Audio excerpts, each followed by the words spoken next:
జై తెలంగాణ, జై తెలంగాణ. అందరికీ నమస్కారం.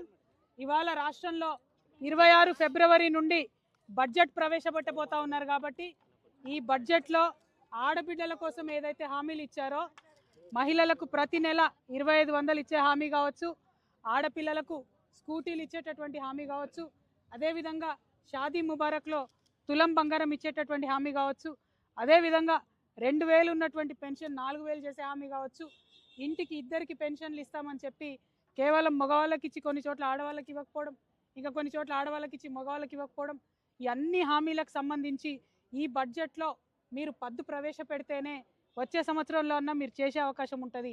ఇదే మీ చివరి బడ్జెట్, ఇంకా ఆ తర్వాత వచ్చే బడ్జెట్ ఎలక్షన్ బడ్జెట్ అవుతుంది. కాబట్టి ప్రభుత్వానికి మేము డిమాండ్ చేస్తూ ఉన్నాం, హెచ్చరిక చేస్తూ ఉన్నాం. ఆడబిడ్డలకు మాట ఇచ్చి తప్పకండి. ఆడబిడ్డలకు ఇచ్చినటువంటి మాట ప్రకారం 2500 ప్రతి నెల ఇచ్చేటటువంటి పద్దును బడ్జెట్లో ప్రవేశపెట్టండి. మేము 26వ తారీఖు వరకు వెయిట్ చూస్తాం.